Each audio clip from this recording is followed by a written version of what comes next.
Ain Aho, olen sündinud 1947. aastal Tallinnas ja õppinud Tallinna Polütehnikumis.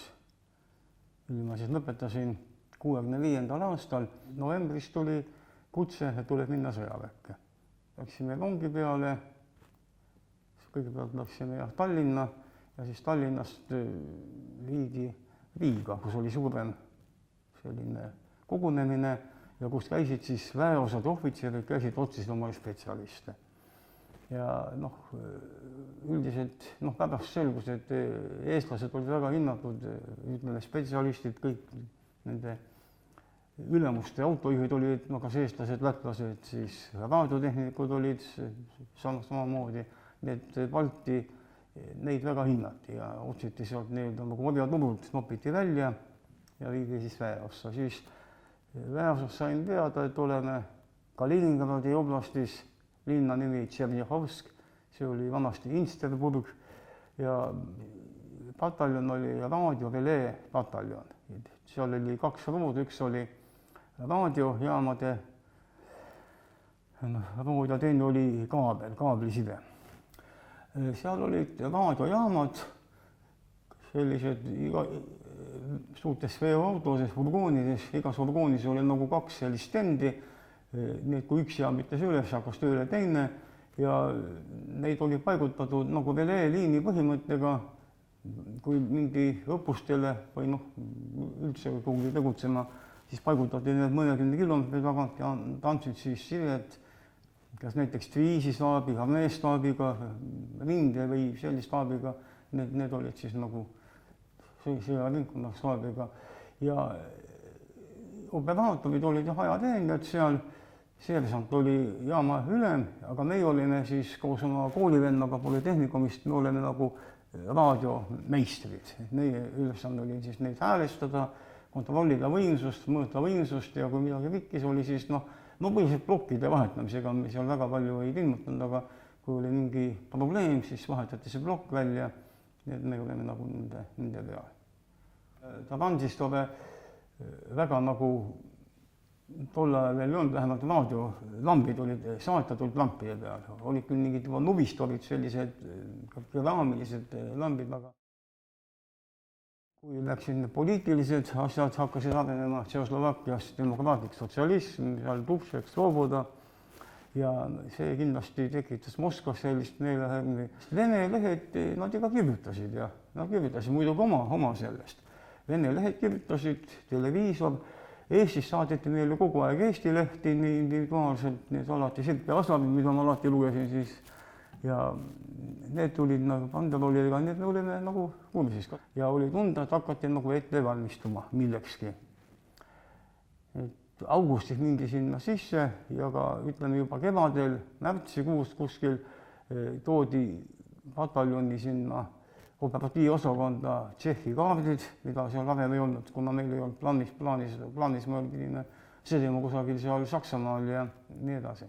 Nii Tšehhi meil asja polnud, aga toodi Tšehhi kaardid ja oli kuulda, et tuleb minna Tšehhoslovakkiasse võimalik.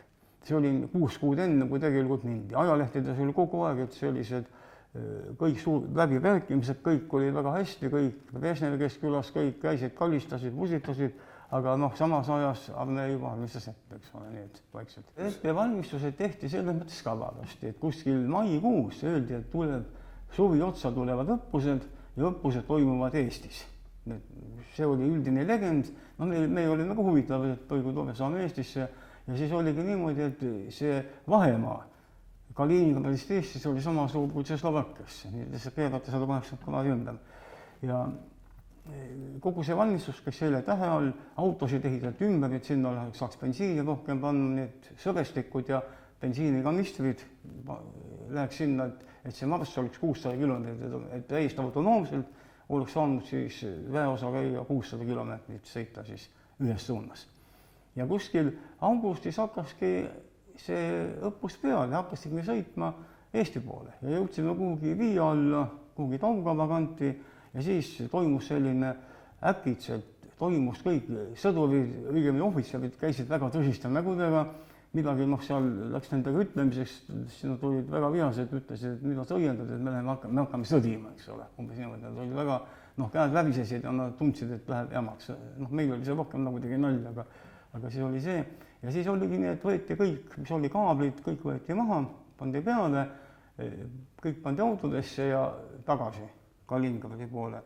Sealt üle Poola piiri, tol ajal oli välismaal käik oli suur asi, meil oli poistega selles mõttes huvitav, et enamus oli esimest korda välismaal. Poolas jäi meelde, meeletu selline häbivaim, poolakate selline häbivaim, et esimesel hommik, kuskil varahommikul astusime sellest omast autost välja, eks ole, vaatasime ringi, esimene asi peatus Poola auto, et bensiin on, bensiin jest, eks ole, kuidagi. Seal ma sain poola keele suht selgelt, ma vaatisin nendega poola keeles ja mis meil viga oli, meil oli mingi seesama kamistja, mis tehti meile, eks ole, sealt oli hea võtta, valasin neile siin kamisti ära, nad andsid mingi meeletu kohutavalt suure sloti, ma ei tea, mis selle sloti eest sai, aga see slot maksti kinni, see esimene äritegevus nagu välismaal, väliskaubanduses kohe käima tähendab. Ja Poolas tekkis jälle selline pikk paus, see oli üks kuu aega ennem, see võis olla jah, siis juulikuus, juuli lõpus. Nii et kuu aega umbes me vegeteerisime Poolas. Samamoodi olid mingid õppused, liikusime ühest kohast teise, enam-vähem mis oli ühes kohas juba peaaegu nagu hakkasime nagu paikseks muutuma. Ükskord oli, vaatasin suur kamp sõdureid ohvitseri koos ja kuulasid mingit seda väikest selga või mingit seda taskuraadiot. Ja siis loeti ette, et see oli siis see päev, 21. august, kui mingi Slovakkiasse. Ja siis meid löödi ka muidugi ülesse, et meil oli mingi 4 päeva oli vahet. Meile öeldi küll, et Slovakkias on jama, eks ole, seal on mingi jama, et midagi ameeriklased ikka lihuvad ammast tahavad minna umbes nii, et me peame vaatama, et ameeriklased sinna tuleks, see oli tüüp välja alati.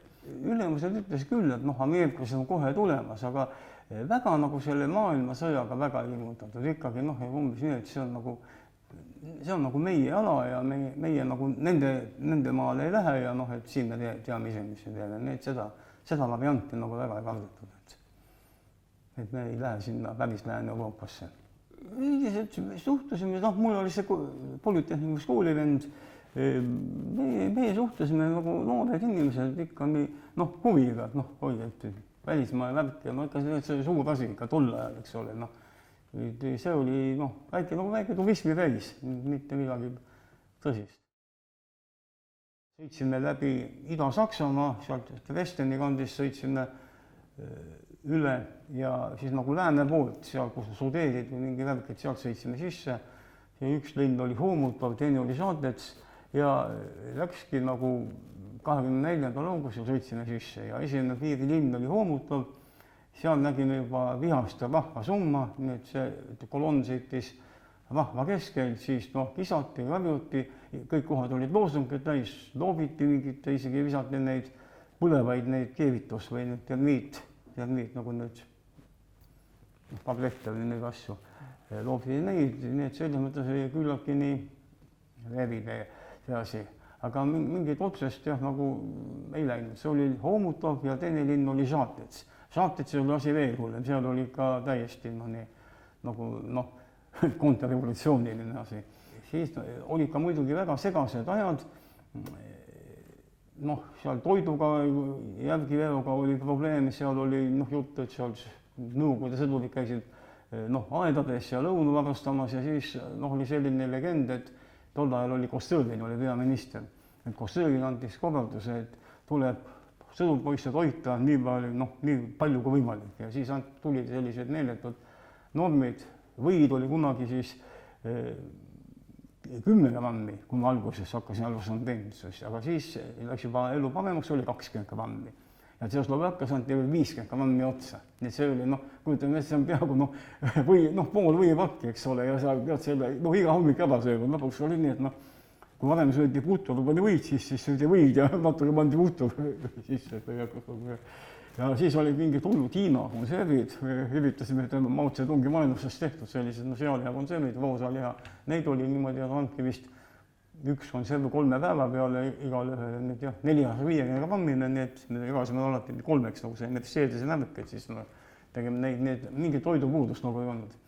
ja noh, me tundsime ennast seal suht vabalt ka, me käisime ju muidugi, elasime metsades ilma ohvitserita, raadiojaamad olid paiknesid nii-öelda totskade peal, sellised punktid ja seal käisid ohvitserid väga harva, siis kaabelliinid pandi enam statsionaarselt paika, raadiojaamad olid samuti nende nii-öelda totskade peal, nii et ja ka mina kui see raadiomeister, mina siis sõitsin nende vahel ja see ala oli kuskil, ütleme lääne pool Praha ja Karlovi Varvi vahel oli see päris Kesk-Tšehhi.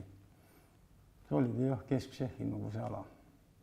Pärast esimesed päevad oli selline šokk ja värk, aga siis kuidagi harjuti ära vaadata, et midagi hullu, et kedagi nagu maha ei lastud, Silverisse ei saadetud, et elu käis nagu edasi ja käis rohkem see häbi ja niisugune peopidamine, aga koha peal ma ütlen, läks juba enam-vähem, tekkisid mingeid isiklikud suhted, tütarlapsed käisid seal, tundsid meie vastu huvi, siis mingid napsuvennad ja igasugused sellised suhted. Näiteks ma käisin, parandasin ühe Tšehhi televiisori ära, Tesla, mark oli Tesla ja muidugi kõik lambid ja kõik olid teised, aga sama põhimõte, mis seal on, kõrgepinge juhe oli lahti ja pilt tuli ette ja jälle mingi suure Tšehhi krooniga maksti see kinni ja see läks jälle muidugi nagu käibesse. Seal oli mingi tehnikum, ilmselt tehnikum, see nooremad poisid olid seal nagu sügistöödel, nagu meil oli kartulivõtt, neil oli vist umala koristamine, tuntud selline asi, et need ükskord käisid ja nende õpetaja, noor meesterahvast tahtis nagu algul meiega rääkida, siis tahtis nagu ülemustega rääkida, aga ega sealt midagi nagu mõistlikku ei tulnud, ütleme see, need lähtepositsioonid olid ka nii erinevad, et üks ütles, teate, meile tänulikku tuleme, päästame neid ja teised nagu ei saanud aru, mis värk on ja ega seal ei olnud. Ja oli ka selliseid juhuseid, isegi see oli meie diviisis, et mina ei tulnud, see oli mingi teine väeosa, aga üks ohvitser, Tšehhi kommunist kutsus omale külla, kes suhtus ikka positiivselt venelastesse liitu ja läksid seal nii-öelda poliitiliselt vaidlema ja ohvitser laskis ta maha lihtsalt, seal Tšehhi kommunist lugu. Ilmselt ta läks ikka tribunalil, aga ei teagi, mis tast pärast sai. Mõnda tanki me nägime, mis oli nii-öelda bambusesse pandud, mis oli kuskil seal juba liikumisvõimenduks, teda polnud hävitatud, aga see oli lihtsalt juhtimisiga. Ja sellised mäestikud olid seal nagu need Sudeerimäed ja seal olid ikka väikse kuristik ja sinna ikkagi mõni oli lennanud, aga jah, suuremaid lahingutegevusi tekkis selline asi meie pataljoni küll, me läksime informeerimata seal mingid diviisi teise väeosed, oma mingisse platsi peale, võtsime seal positsiooni sisse, aga keegi ei teadnud, mis seal oleme. Ja siis mingi soomuk, mis sõitis mida teed, see avas tule meie pihta. Ja siis niisugune nagu sõbralik tuli, seda me siis ei teadnud, eks ole. Aga siis kõik olid pikali maas ja nalja ka, pataljoni komand peab toodama oma selle ukse peale, auto ukse peale, hüüdis, et hoidke padruneid kokku, siis hüppas näol ja muda sisse maha, niimoodi pikalt, see oli niisugune eriti. Täiesti šveik ikka, ikka šveiki teed. Aga jah, see oli suure kaliibriline see kuulipilv ja see tõmbas ülevalt metsa, nii et see oksad, midagi oksad kukkus ja alles, kõik olid pikad ja siis ma ei tea, kuidagi saadi vist siis ka, et neole omad, et saadi asi nagu ja sellised asju juhtus siis ja läksime siis, me jõudsime küll novembris tagasi nii-öelda koju, sinna Kaliningradi, nüüd jah, 3 kuud olime sees ja nüüd esimeste sügiskülmadega läksime siis nagu tagasi. Üks huvitav on see, et kui me tulime tagasi, siis vene inimene ei orienteeru üldse seal nende kaamtidel, nende ladina-saksa lähtedes ja see on juhtis ikka igavese nälgase asja. Kogu see meie pataljon sõitis ümber Dresdeni linna ja hommikul hakkas sõita, õhtul me vaatame ikka mingi jama, et kuskil seal paremat kätt on ikka seesama Dresden ja tähendab, nad sattusid ringteele ja nad ei osanud õiges kohas maha minna. Ja kogu see suur pataljon, ta ikka kilomeetrit pikk oli see, kõik see sõitis ümber suure linna, nii mitu ringi ja kuskil sõitis. Ja siis tagasi sõites üks minu roodokomandör juhtis nagu seda, nagu on see GPC, Kalavnaja, Pohodna ja Zastava, et üks nagu selline masin, mis elab ees ja mille järgi see üks pataljon. Ja siis ta võttis minu tagasihoidliku isiku võttis peale ainult selleks, et ma tõlgiksin talle ära, kuna sõjaväekaardid olid kõik vene tähte, venekeelsed. Ja siis need Poola ja need, ta ei suutnud neid kokku viia. Sest mingi mäletan ühte linna, mis vene keeles oli lihtsalt Gožuv, aga poola keeles oli need Z ja R ja see oli umbes 18 tähte, nii et inimene ei suutnud seda välja lugeda. Ja see oli väga lõbus, meil oli alati mingi kastõlut oli peal, eks ole, siis ohvitser kapten ja mina mingi seersant, siis me väga lõbusalt veetsime aega, sõitsime selle Vilniusega siis niimoodi ja siis ma lugesin talle need nimesid ette. Iroonia, saatus Irooniaga ma olen olnud siin 60 päevastel nendel kodusõppustel ja samas linnas Tšernihovskis. Ja seal oli üks terve diviis, mis jäigi. Meie tuleme tagasi, aga see oli mingi Leningradi diviisiks, ta nimetati 3 suurt kasarmut. Need olid sinnamaani tühjad, et need nagu 68. Tšehhoslovakkiasse jäid ja see oli siis umbes 10 aasta pärast, kuskil 78. Olime uuesti seal, Tšehhis ma ei ole nagu käinud.